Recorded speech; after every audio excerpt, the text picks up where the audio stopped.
ಎಲ್ಲರಿಗೂ ನಮಸ್ಕಾರ. D K Ramesh ಮಾತಾಡ್ತಾ ಇರೋದು, ನಿಮ್ಮ ಮನೆ ಮಗ, ಹುಲಿದುರ್ಗ ಹೋಬಳಿ ದೊಡ್ಡಕೊಪ್ಲು ಗ್ರಾಮ. ಸೊ ಈ ವಿಡಿಯೋ ಮಾಡ್ತಿರೋ ಉದ್ದೇಶ ಏನಂದರೆ, ಬಿಗ್ ಬಾಸ್ ಎಂಡ್ ಆಗಕ್ಕೆ ಬರ್ತಾ ಇದೆ. ಓಕೆ, ವೋಟಿಂಗನ್ನು ಓಪನ್ ಮಾಡಿದ್ದಾರೆ. ಒಂದು 2-3 ದಿವಸ ಮಾತ್ರ ವೋಟಿಂಗನ್ನು ಬಿಡ್ತಾರೆ. ಪ್ರತಿಯೊಬ್ಬರು ಸುಧಾ ಅಮೂಲ್ಯವಾದ ವೋಟನ್ನು ಹಾಕಿ. ಸೊ ಯಾಕೆ ಗೆಲ್ಲಿಸಬೇಕು ಅಂದರೆ, ಅವನು ಪ್ರತಿಭಾನ್ವಿತ ನಟ, ತುಂಬ ಚೆನ್ನಾಗಿ ಆಟ ಆಡಿದ್ದಾರೆ. ಎಲ್ಲಿ ರೀಸನ್ ಕೊಡಬೇಕು ಅಲ್ಲಿ ರೀಸನ್ನ ತೆಗೆದುಕೊಂಡಿದ್ದಾರೆ, ಎಲ್ಲಿ ಸ್ಟ್ಯಾಂಡ್ ತೊಗೋಬೇಕು ಅಲ್ಲಿ ಸ್ಟ್ಯಾಂಡನ್ನು ತೆಗೆದುಕೊಂಡಿದ್ದಾರೆ. ಸೊ ಮನೋರಂಜನೆ ಮಾಡಿದ್ದಾರೆ. ಸೊ ಹಾಗಾಗಿ ಪ್ರತಿಯೊಬ್ಬರು ಸುಧಾ ವೋಟ್ ಹಾಕಿ ಅನ್ನೋದು ನನ್ನ ಒಂದು ಕೋರಿಕೆ. ಹಾಗಾಗಿ ಭಾಳಷ್ಟು ಜನ ವೋಟನ್ನು ಹಾಕೋದಿಲ್ಲ, ಮತ್ತು ಗೊತ್ತಿಲ್ಲ ಅಂದರೆ ಕೇಳ್ಕೊಂಡು ವೋಟ್ ಹಾಕಿ. ಯೂಟ್ಯೂಬಲ್ಲಿ ಯಾವ ಥರ ವೋಟ್ ಹಾಕಬೇಕಂತ ನಿಮಗೆ ತುಂಬ ವಿಡಿಯೋಗಳು ಸಿಗುತ್ತೆ.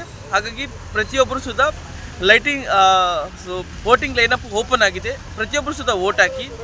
ಜೊತೆಗೆ ರನ್ನರ್ ಅಪ್ ಯಾರಾಗಬೇಕಂದ್ರೆ, ನನಗೆ ರಕ್ಷಿತಾ ಶೆಟ್ಟಿ ಅವರು ಆಗಬೇಕು.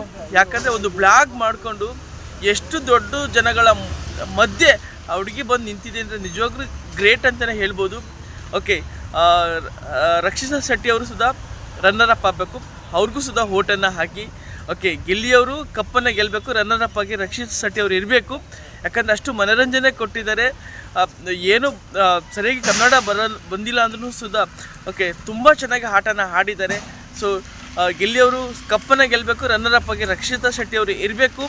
ಹಾಗಾಗಿ ಪ್ರತಿಯೊಬ್ಬರು ಸುಧಾ ವೋಟನ್ನು ಹಾಕಿ ಅಂತ ಹೇಳ್ತಾ, ನಿಮ್ಮಲ್ಲಿ ಕಳಕಳಿಯ ಮನವಿ. ಈಗ ವೋಟಿಂಗ್ ಲೈನಪ್ ಓಪನ್ ಆಗಿದೆ, ಯಾರು ಸುಧಾ ಮಿಸ್ ಮಾಡಬೇಡಿ. Thank you so much.